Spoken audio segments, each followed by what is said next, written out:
नवीन room change करतो म्हटलं की सर्वात प्रथम स्वच्छता ही सर्वात प्रथम येते. रामकृष्ण हरी मंडळी, कशा आहात? मजेत ना? अशाच मजेत, आनंदित आणि उत्साहित राहा. गॅसच्या वटाच्या वरती खूप मोठी खिडकी आहे. ती खिडकी खूप दिवस तशीच असल्यामुळे खूप चिवट आणि चिकट आली होती. तर तिला गरम पाणी टाकून भांड्याचं लिक्विड टाकलं आणि घासणीने पूर्ण घासून घेतलं, पूर्ण क्लीन करून घेतलं. लगे ह्यात गॅसच्या वरची स्टाईलसुद्धा पूर्ण क्लीन करून घेतली आणि गॅससुद्धा क्लीन करून घेतला.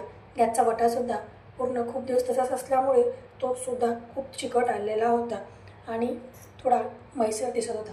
आणि क्लीन केल्याच्यानंतर बघू शकता किती स्वच्छ दिसत आहे ते. पूर्ण गॅसचा वटा क्लीन करून घेतला आणि कोमट पाणी टाकून पूर्ण पाणी काढून घेतलं.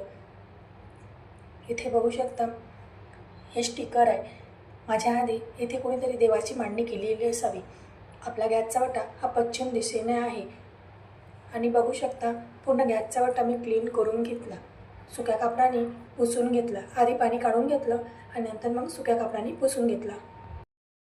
सर्वात प्रथम मी कुठे गेली की गॅसचं काउंटर पूर्ण क्लीन करून घेते आणि नंतर बाकीची मांडणी करते.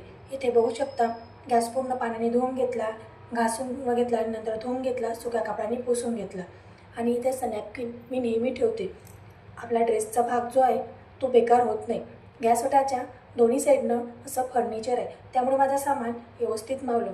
स्टीलची भांडे असो की तिखट मिठाचे डबेसुद्धा पूर्ण भांडे माझे व्यवस्थित मांडले आणि पूर्ण क्लीन केल्याच्यानंतर चहा मांडून घेतला.